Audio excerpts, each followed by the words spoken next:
Thank you.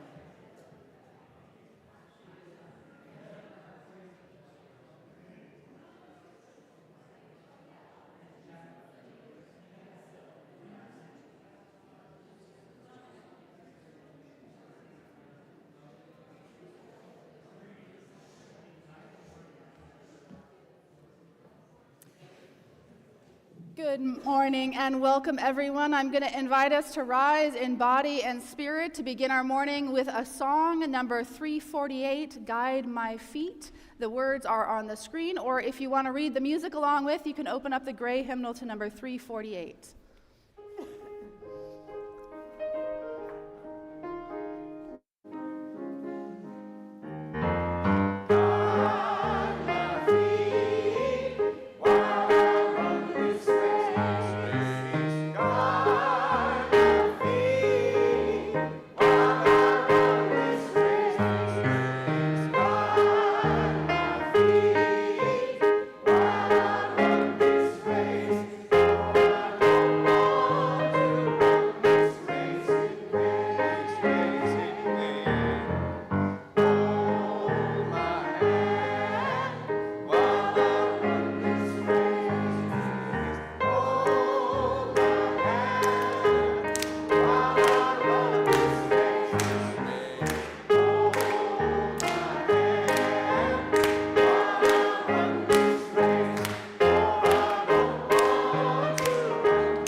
It seemed like we needed a little burst of energy on this spring forward morning. So I wanted to congratulate all of you for have accomplished the first great task of the day, which is to arrive here, sprung ahead 1 hour. Good job, everyone. Welcome to the Unitarian Society of Santa Barbara, and I want to welcome you with these words from our gray hymnal, which is full of wonderful words if you haven't had a chance to take a look. This is number 434. May we be reminded here of our highest aspirations and inspired to bring our gifts of love and service to the altar of humanity. May we know once again that we are not isolated beings, but connected in mystery and miracle to the universe, to this community, and to each other. We are here this morning to honor that impulse of interconnection, to reconnect with one another in a divided world, to find comfort and strength and hope as we gather each and every week here at the Unitarian Society. I'm the Reverend Julia Hamilton. My pronouns are she, her, and I am so glad that you have chosen to spend time here with us this morning in this loving community of seekers, where we strive to live with integrity, nurture wonder, and inspire the actions that transform us and transform the world.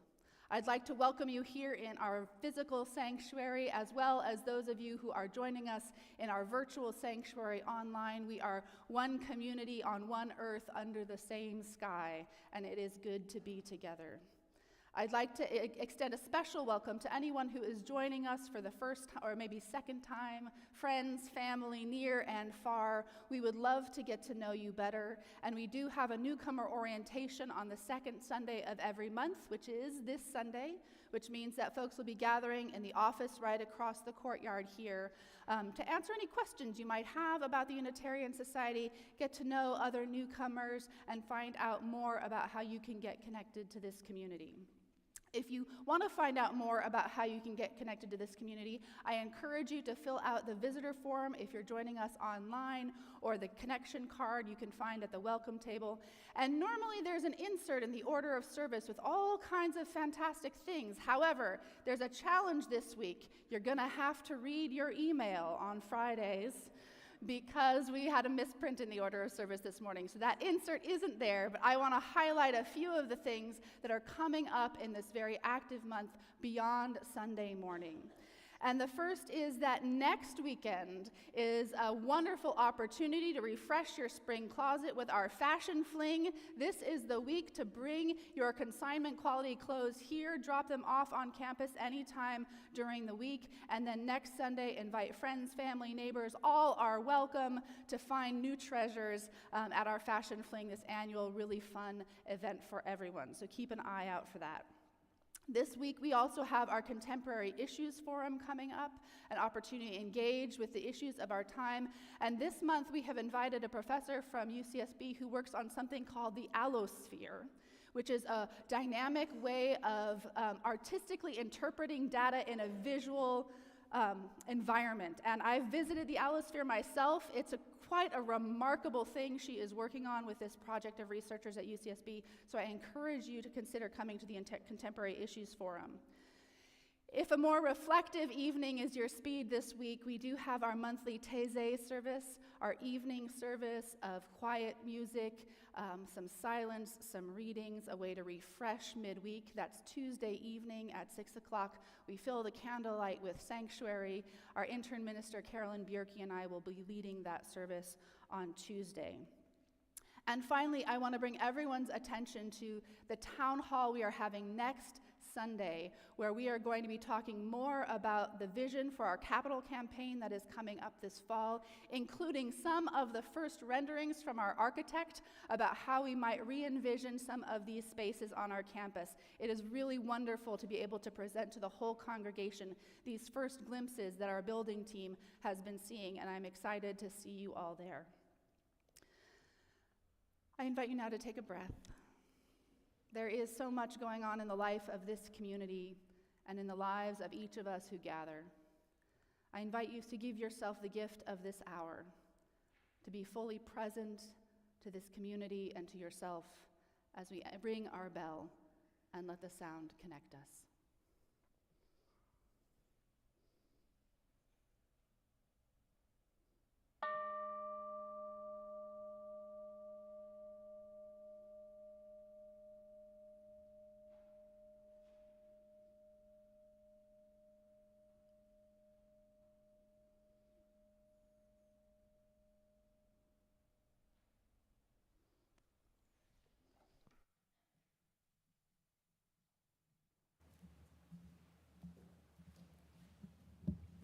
This morning, all over the world, in UU congregations, the chalice is being kindled. And we join in that with these words. We move forward despite what is external. We awaken in darkness and rise before dawn. The first flowers of spring do not wait for the sun's warmth. We do not ask if this is the right time to kindle our chalice. It is lit whenever we are together, in times of joy, in sadness, and in times of celebration, for our community of faith and the world we share. Every Sunday we highlight one good thing, and this morning it is Women's History Month, which began as a week-long gathering in Santa Rosa, California in 1976. By 1986, 14 states had declared March as Women's History Month. In 1987, Congress designated it as a date in March. March was chosen because it incorporated International Women's Day, which was yesterday. This began in Russia in 1911, when on March 8th, women demonstrated against the Tsarist regime, which led to its overthrow. the following year. In Congress' proclamation, it mentions that this is an opportunity to celebrate ordinary women.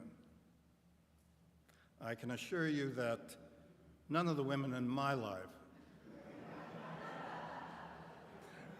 could be considered ordinary, and it's a great honor to celebrate them all.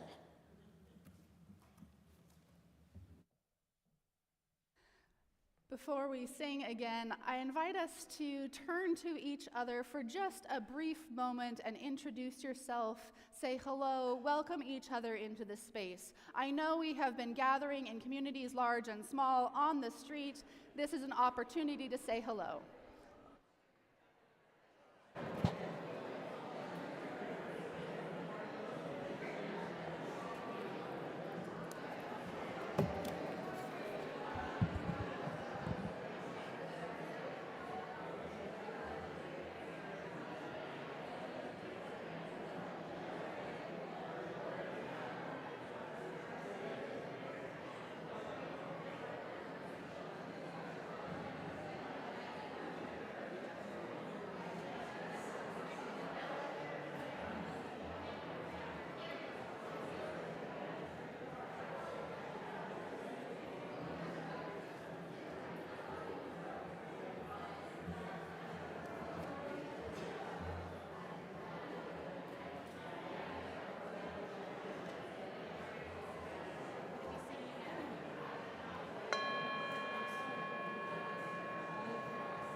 All right, everyone, I am so delighted, as always, to hear the buzz of conversation in the room, and a reminder that these are just the seeds of this connection that we can continue after the service over coffee, tea, and conversation. But now I'm going to invite you to rise once again in body and spirit to sing number 360, Here We Have Gathered. Now, I do want to make a note. There is a minor amendment to the words that are printed in your order of service. The words on the screen have a minor edit to switch over to some less gendered language.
Is there anyone who would like to join me this morning up here on the steps for a story? I get to tell you a story. Charlotte gets to sit and listen to this story today. Charlotte is often the person who's telling the story, but today I get to tell the story. So if you want to come up a little bit closer, you are more than welcome to. And at the end, I'm going to need some help from a couple folks, but I'm sure we'll find some volunteers to help out. Hi, Dylan. Come on up here. Come on up. So the story we're going to talk about this morning is a very, very old story.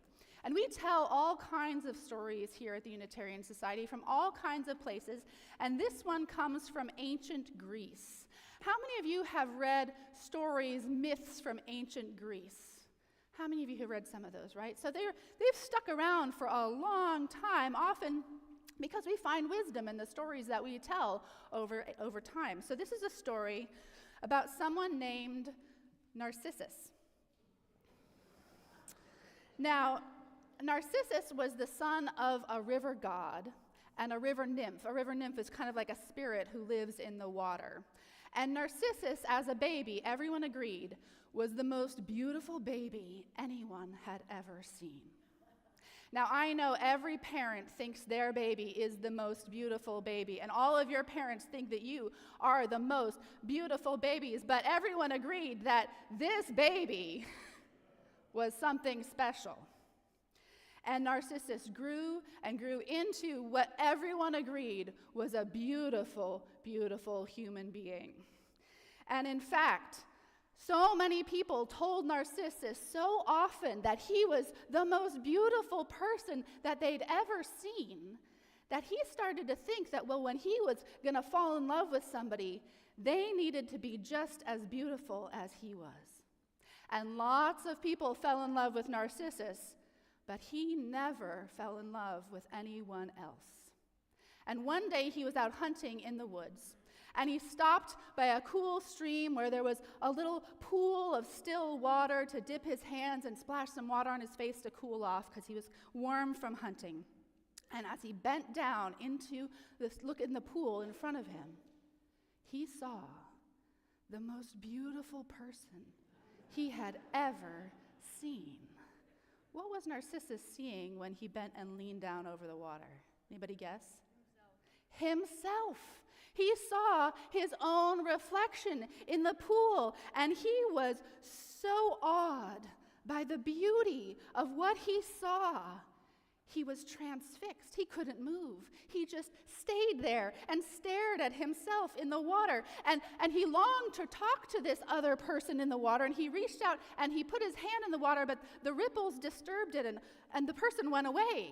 So he sat very still until the water got still and he could see this beautiful person again. And do you know what happened? He fell so in love with his own reflection in the water that he stayed right there until he wasted away and died. And when that happened, one of the gods took pity on him and turned him into a beautiful flower that would always grow along the side of water that people could admire the beauty of. And that's how we remember the story of Narcissus. It's a bit of a cautionary tale, I think, right? Narcissus doesn't really come to a very good end from falling in love with himself, staring into the water. In fact, we get a word that we use a lot in English language called narcissism. It's a word that means somebody who can't love anyone but themselves. And it's a word that we get from this ancient story that we still tell. And because we're talking about that this morning, I have something that I need a volunteer for. I have actually 2 volunteers willing to stand right here, almost. 2 volunteers, just stand right across from each other. Charlotte, maybe you can demonstrate with me. So, you want to come stand right here? And Dylan, you want to come stand right here? And I'm going to give you a mirror, like this, and I'm going to give Charlotte a mirror. And here, you want to come stand next to me here, Hux? Now, I want you to hold that mirror up between you so you can see your face in the mirror. Can you see the other person? What do you see? You just see yourself. How do you know what the other person is thinking and feeling when you can only see yourself? This is what Narcissus experienced, and this is what we call narcissism. Thank you for helping me demonstrate with these mirrors. I'm going to give them to Charlotte to bring back down. And we can sing you all to your classes this morning.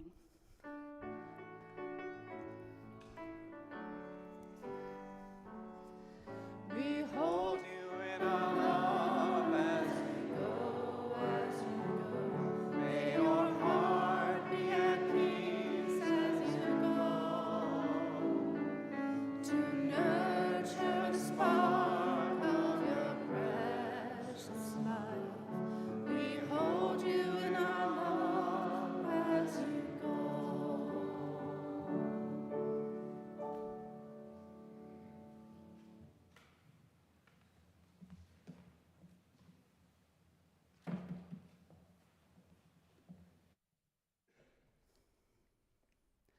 I invite us now into a moment of prayer and meditation, a moment where we can still ourselves in community.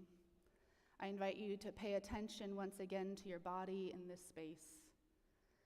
Perhaps allow your breathing to slow, holding yourself comfortable wherever you are. Perhaps your hands open gently on your lap, your eyes closed or your gaze soft, however you prefer. And I'm going to invite us to practice a meta-meditation. This is something we do quite often during this time together on Sunday mornings.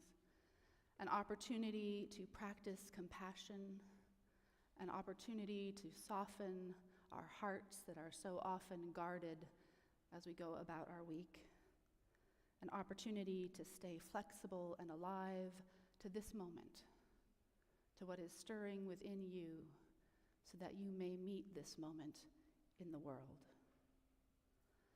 So first, I invite you to just pay attention to your breathing, the breath as it moves softly in and out of your body, the breath that sustains you and grounds you. And with this meta-meditation, we're going to move in ever-widening circles of compassion. But we're going to begin with ourselves. Sometimes the hardest place to extend compassion. And bring yourself right into the very core of your being. And say to yourself, may you be well. May you be healthy and happy and whole. May you be at peace.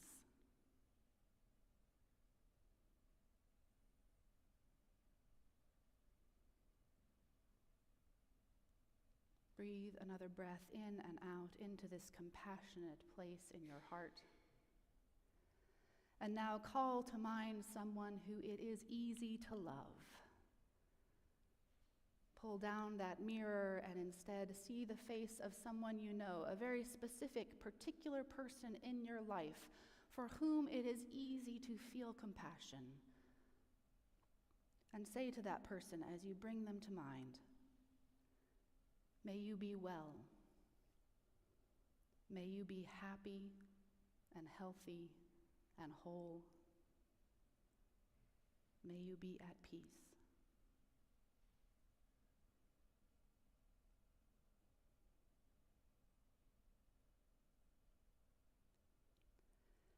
As you breathe in and out, continuing to return to that breath when your mind wanders, extend that circle of compassion again and imagine someone you are acquainted with but don't really know very well.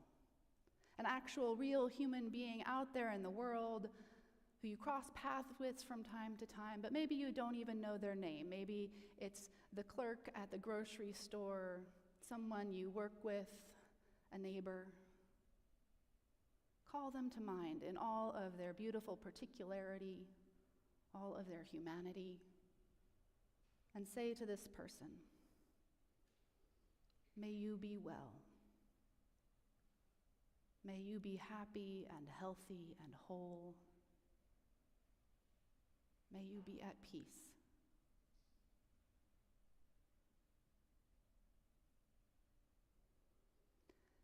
And here is where we begin to stretch our hearts, to practice the deep compassion for the world that is not always simple, not always easy. I invite you to call to mind someone with whom you may experience some friction. Someone with whom maybe you have had an argument that is unresolved. Someone whom you find it hard on some days to like, much less love. Challenge yourself to call that person to mind and say to them, may you be well. May you be happy and healthy and whole. May you be at peace.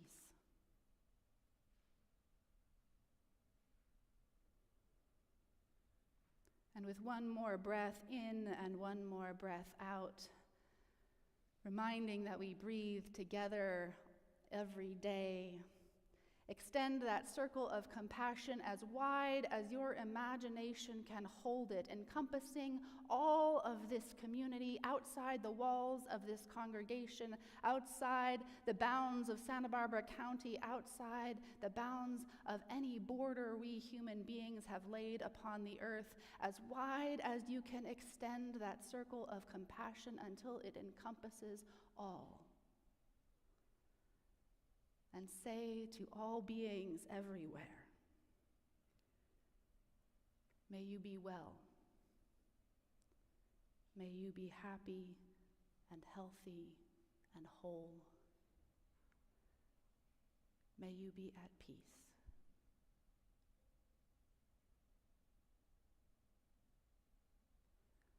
Let us enter into a time of quiet where we hold that compassionate regard as wide as we can cast it in a world that is in such desperate need.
I was raised in a conservative religious environment.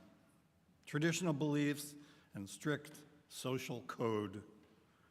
There was a minister and a board of elders, all men, of course. Women ran the Sunday school and catered the events. There was no questioning of dogma or creed. Those who did so were shunned. Sermons consisted of moral lessons from the Bible. During the run-up to our confirmation, we were encouraged to ask questions, but never received any coherent answers. Someday we would understand, so patience was a virtue. Or we would never understand, and that's what faith is all about.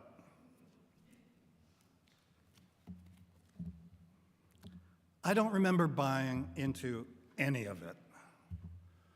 Not that it bothered me much. I was 14.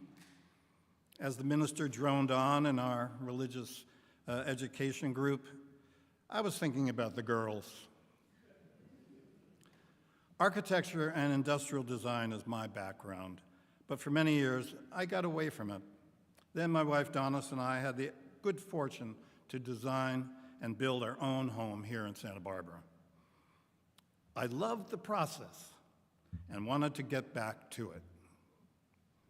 I enrolled in the computer design program at City College, and upon completion, saw an index card tacked up on the bulletin board, a job opening at the new big box store, home center out in Goleta. They needed someone to set up their kitchen and bath department. I applied, I got the job. Welcome to corporate culture. This was my first and last time. Right off the bat, I was confronted with dogma and creed again. It seemed somehow familiar. There was a corporate manual delineating the hierarchical structure of staff, governance, and proper procedures. There was a list of corporate values that hung in the locker room. More importantly, there was a thick employee manual, or Bible, as I thought of it, covering everything from dress code to interacting with the public. Underlined in red, in bold caps, was never say no to a customer. You could say, I don't know, or let me get someone to help you, or my favorite, I'll be right back. I was issued an orange apron, which I was encouraged to accessorize. Every morning, the employees would gather for a pep talk from management, who would then lead us in the company cheer and song, which I will spare you this morning. There was a lot of talk about teamwork and going all out for the customer. But the actual rules spoke against doing this.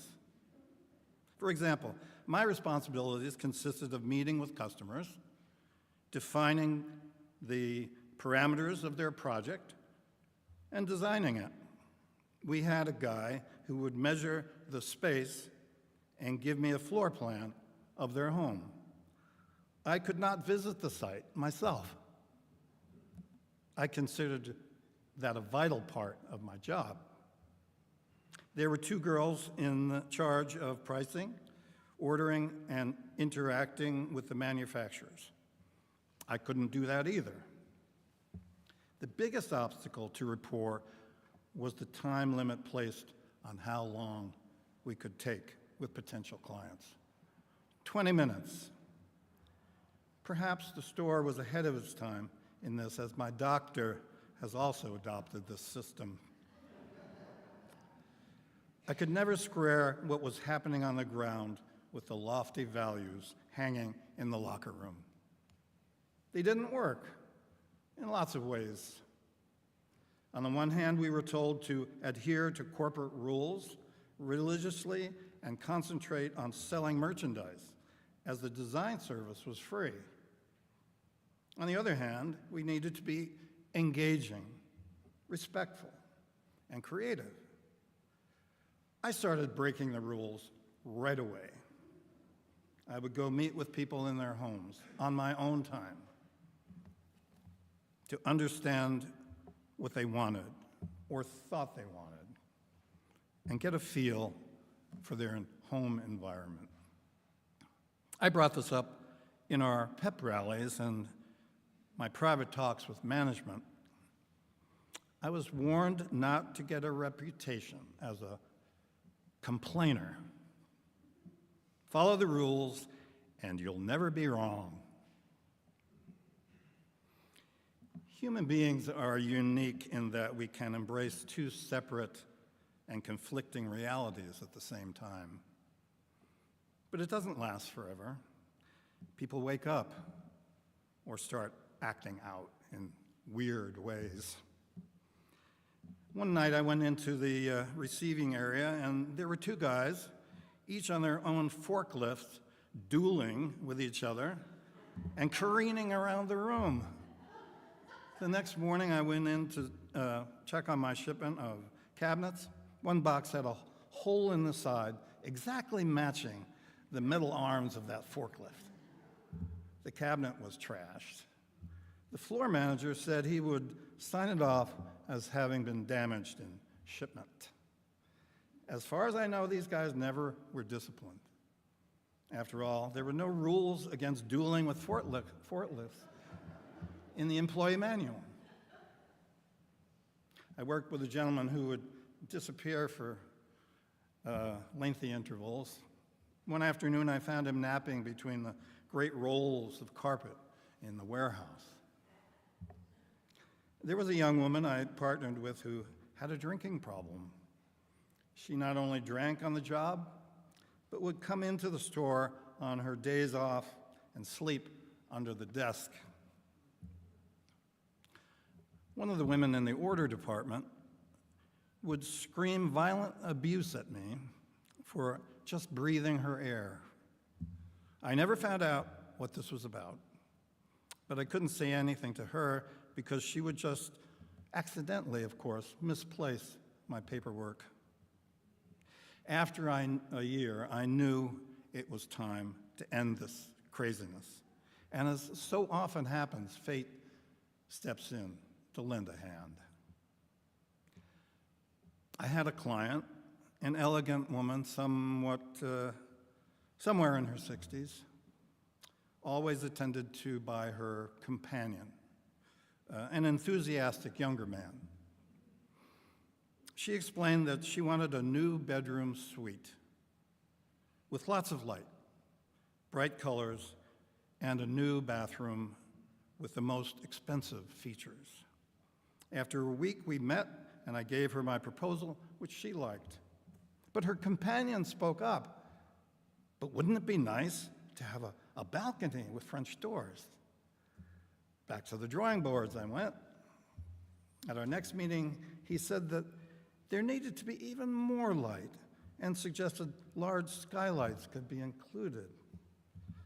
This I did, and at our next meeting, she came alone and confided that she had been diagnosed with terminal cancer. And this was the room she had always dreamed of and where she wanted to end her days. At our next meeting, the companion came alone with a long list of changes and additions. It became clear to me what he was doing. As the inheritor of her estate, he was delaying the whole process to avoid spending what he now considered his money. I told him I was resigning and he would have to get someone else to work with. You mean you're not going to include these changes? He said angrily. No, I'm not. And you all remember the company policy about saying no to a customer. He showed up the very next morning and berated the HR director, who called me into her office and said, "Turn in your apron, you're fired." Fine. That's just fine. And it was fine because I started my own business, one in which there was no rules but my own, in which I could take as much time as needed to work with people. Follow the rules and you'll never be wrong. That's one approach to life. I need to be part of a community without a rule book, where we live by principles and purposes and the right of conscience to decide for ourselves what is right and life-affirming. Sometimes it's a hard and lonely road, but ultimately rewarding, and the only one I want to travel on.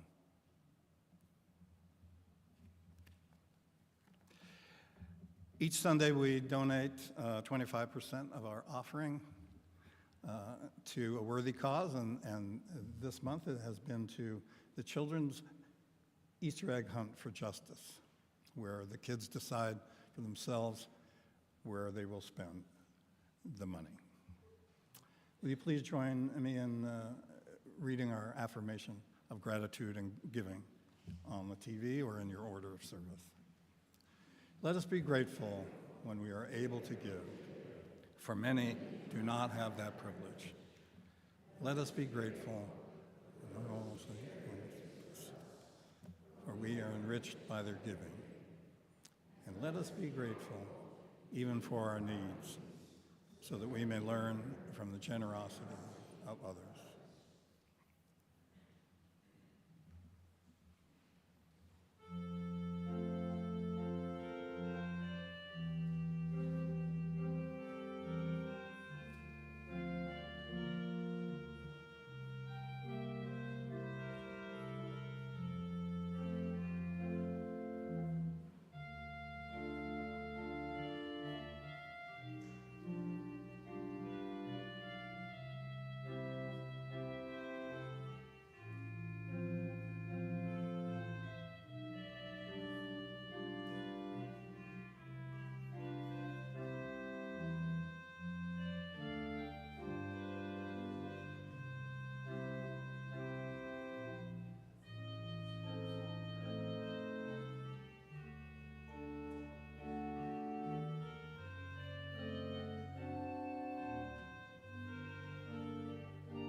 We don't often get to hear our beautiful organ played every Sunday, so it is a delight to have Kevin sharing his talents with us this morning. Thank you, Kevin, for bringing the organ to life.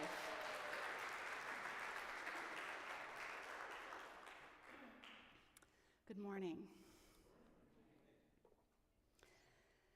So the conservative Christian theologian, writer, and pastor Joe Rigney knew that he was being provocative with the title of his new book, The Sin of Empathy. It's a provocative title, right? And at first, the hook did just what it was intended to do. It got my attention. I thought, that's a new one. Empathy, framed as a sin. Well, what will these conservative pastors come up with next? And I was ready to move on. After all, if I spent all day trying to examine and refute every argument from conservative Christian authors, I would barely have time for more important other things like walking my dog through the green hills or watching the eaglets in their nest on the live cam from Big Bear. How many of you have been watching the eagles and their babies? I highly recommend it to you. And if you're watching us from home, I won't mind if you have it on the screen next to the service. It is a shortcut to awe and wonder. But back to the more mundane topic at hand. Like I said, I was ready to move on when I realized that this thought, this perspective, that empathy itself was somehow a fundamental flaw to be remedied rather than a spiritual capacity to be cultivated. This idea was starting to gain some traction. The book itself isn't even out yet. It's to be released next week. But like any author, Joe Rigney has done innumerable interviews, pre-release podcasts, and has been writing articles about this idea for several years. And he is not shy about his political beliefs and how they intersect with his theology. And so bubbling up in the political sphere, I start to hear shadows of this theology. And anytime a religious or theological concept starts to make itself felt in the political and civic spaces that affect all of us, I think it's important that liberal religious thinkers pay attention. As I've said many times before, we can't let conservative voices be the only ones who get to define what religion means in our world. So when someone like Elon Musk goes on a podcast and says that the fundamental weakness of Western civilization is empathy, and that they're exploiting a bug in the system, this empathetic response as a bug in the system of Western civilization, I can't help but take notice that this theological view is spreading. So to put it in Silicon Valley terms, is empathy a bug or a feature of our humanity? Is it something we should squash or something we should cultivate? So although I am still making time to go for walks up in the hills, I have also been reading up on what exactly Rigney meant when he talked about the sin of empathy. And at first it seemed like it was mostly just a semantic argument about the definition of the word. In several of his articles, he says that he supports ideals like compassion and sympathy. But empathy he defines as something else. In several of his articles, he says it is a passion, a dangerously powerful feeling that can sweep away rational thought and can be easily manipulated or exploited. We have been manipulated by our capacity for empathy, he says. Because if we join together in a big blob of emotion, he says, you don't just destroy yourself, but you destroy your family, you destroy your church, you destroy your community. So there is a deep fundamental theological question, he says, behind all of this. Is God God, or are our feelings God? And he goes back to the Latin and Greek roots to bolster his case. Compassion and sympathy, he says, are okay, but because that means to suffer with, to feel with. But in empathy, he says, we lose ourselves. It means putting yourself into the feelings of another person, putting yourself in their shoes, rather than simply trying to walk alongside them. Or as he puts it, sympathy is someone falling into a pit and trying to help them, and empathy is jumping into the pit with them. And from his point of view, that is not helpful. Now, I suppose this might be a good metaphor when you're in physical danger. It's akin to put on your own oxygen mask before helping others. When the plane is crashing, that might be good advice. But there's something more complex about human feelings than simply responding to physical danger. And if he stopped there, if he stopped with embracing sympathy and compassion instead of empathy, I wouldn't be preaching a sermon about it. Although I love words and I think they matter quite a bit, I'm not going to get into a big fight with you about whether when Jesus said, love your neighbor as yourself, he was talking about compassion or empathy. As long as you are loving your neighbor, I don't much care what you call it.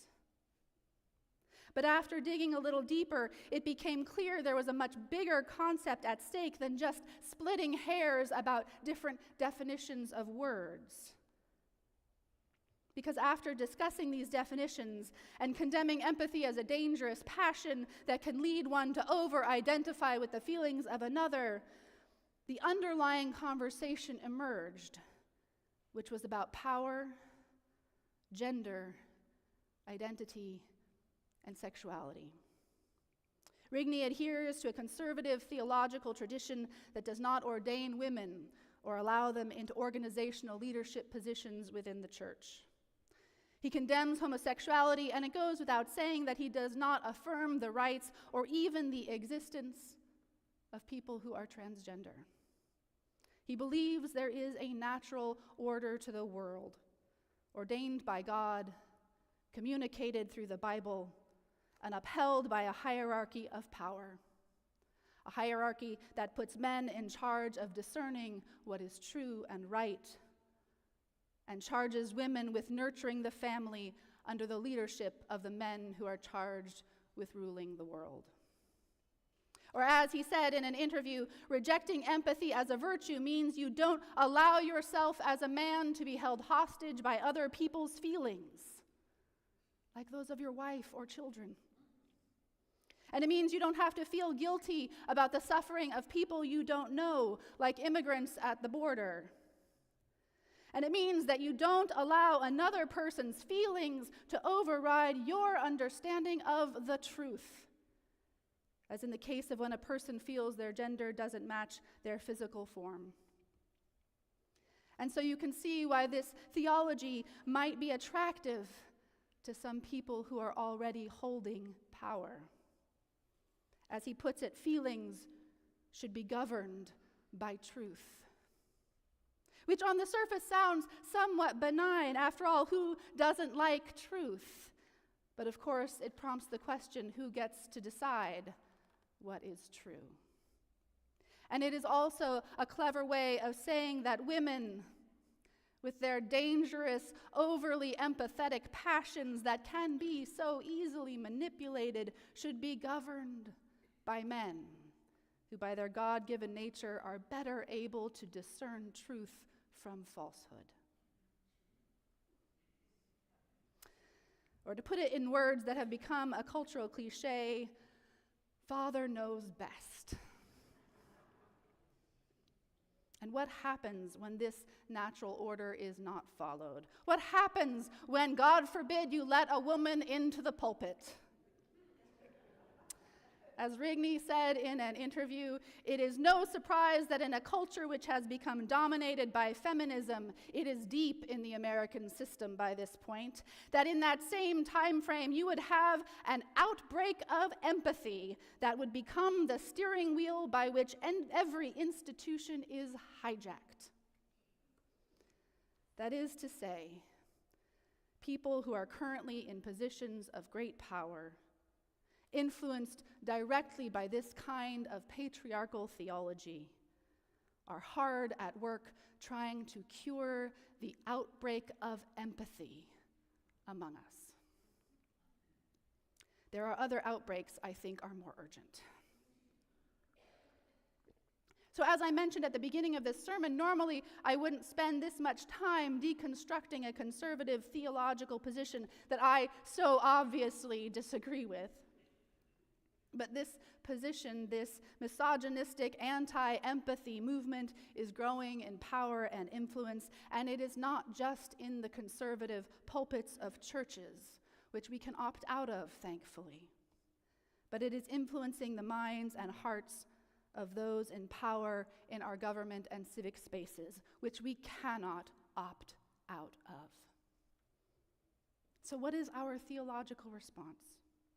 How do we defend empathy as a feature and not a bug of human civilization? It seems to me that the God Rigney describes, the God that rejects empathy and requires adherence to a singular truth, embodied and expressed in a singular gender, that this is the very definition of narcissism.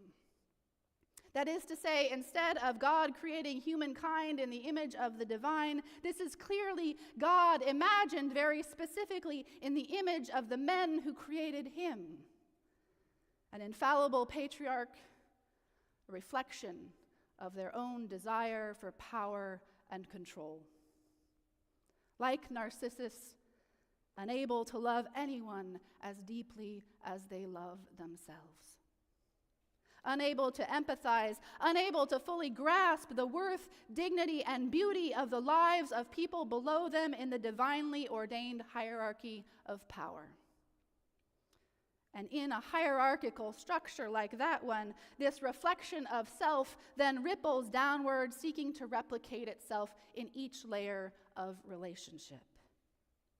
But what does empathy do in this system? Empathy disrupts this reflective process. It interrupts the iteration of the self by asking us that we acknowledge another person, someone else, someone other who has thoughts and feelings of their own. It forces us to do the hard work of grappling with another person's reality and letting that influence our life in the process.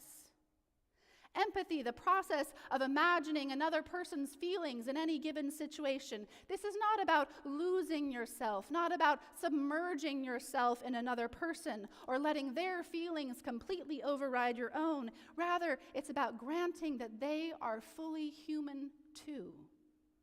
Just as human as you are, with thoughts and feelings that are no less real than your own, with no less of a right to self-determination than you have.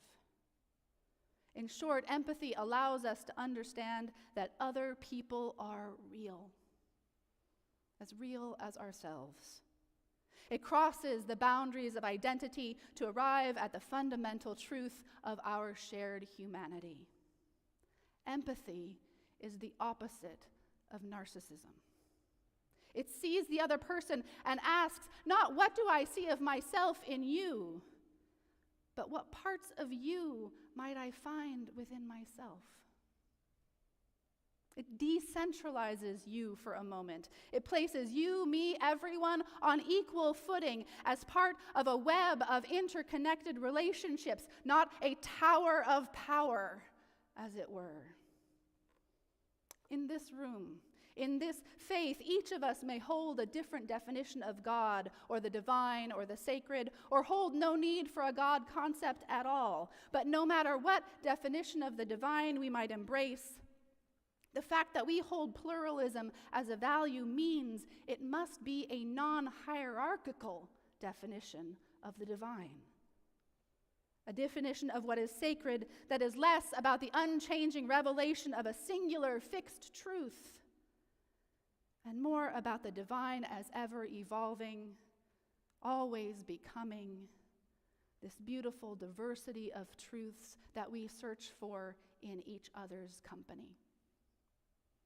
And if we embrace this evolutionary idea of humanity, that we are not created and fixed at a single point, if we embrace evolution, and I'll hazard to say that we do, rather than being the downfall of Western civilization, biologist E.O. Wilson argues that social relationships cultivated through skills like empathy are in fact what have allowed human beings to grow and flourish. Cooperative skills are what give us the gift of our humanity, of our thriving. We have survived thousands and thousands of years telling stories like the ones we tell here, because we have developed things like mirror neurons in our brain, the actual synapses that fire off when we see someone else doing something that we recognize. Our brains mirror it in each other. These neurons allowed to evolve us to understand each other, not as moral abstractions, which is what Rigney called people who live far away, who you don't know, who are suffering. They're simply a moral abstraction. Empathy allows us to see each other as real, full human beings. Far from being a modern problem brought about by feminism, learning how to feel what another person might be feeling has a basis deep in our evolutionary roots. Now, I make no claims of special knowledge. In our tradition, ministers are not considered to have any special relationship with the divine that is unavailable to others. It is why we share our stories here on Sunday morning. That is part of the non-hierarchical tradition of this faith, that I am here as a collaborator with you, a co-worker for our collective liberation, engaging in the search for truth and meaning, rather than assuming that any one of us has all the answers. But I do believe that the evolving capacity to love each other, to feel empathy and compassion for each other, whatever you want to call it, to be able to see the worth of others, that this is as close to a definition of God in the world as I can find. Not a narcissistic God created in our own image, a father figure in the sky with a long white beard, a patriarch with all the answers, but instead the divine imagined as an intuition, a sensibility, dare I say, a feeling, an evolving capacity for connection that has no gender, but a sacred feeling that ripples through all of us and each of us, not as a reflection of our own selves, but a recognition of our interconnection, our community, the way we resonate with each other in each other's company that allows us to survive, the ability to know we are not alone and that we are held in love. When someone is feeling powerless, afraid, or hurt, or otherwise suffering, we can either hand them a mirror and tell them to create a God out of their own reflection, or we can sit across from them, be with them. Yes, sometimes even climb down into that pit of despair with them, until they realize they are not alone and that we are strong together and that we can find a way out of the pit together. And any leadership of any gender that does not value that feeling of connection, that intuition of interdependence, that awareness of the worth and dignity of other people, any leadership that confuses their own reflection for the face of God, that is not someone I am willing to follow. Because together we can find another way. May it be so. Blessed be, and amen.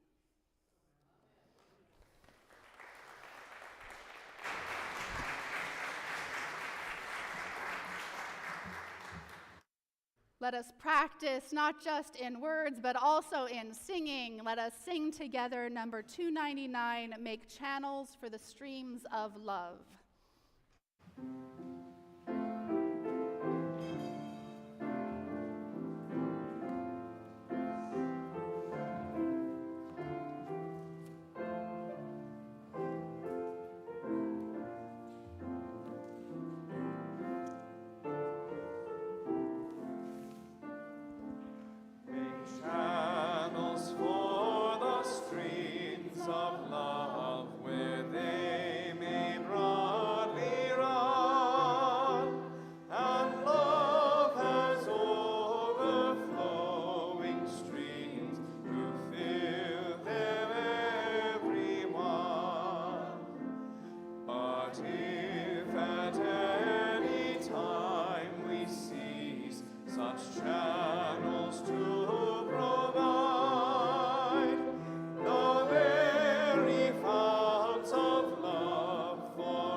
invite you to stay right where you are, wherever you find yourself, however you get connected to that sense of being part of something larger than yourself. You can put your hands over your heart or hold hands with someone nearby if you have permission from them, or simply hold your hand open. And as you go out into this heartbreaking and beautiful world, may the light of love shine upon you, out from within you, be gracious unto you, and bring you peace. For this is the day we are given. Let us rejoice and be glad in it. And let us call out a blessing.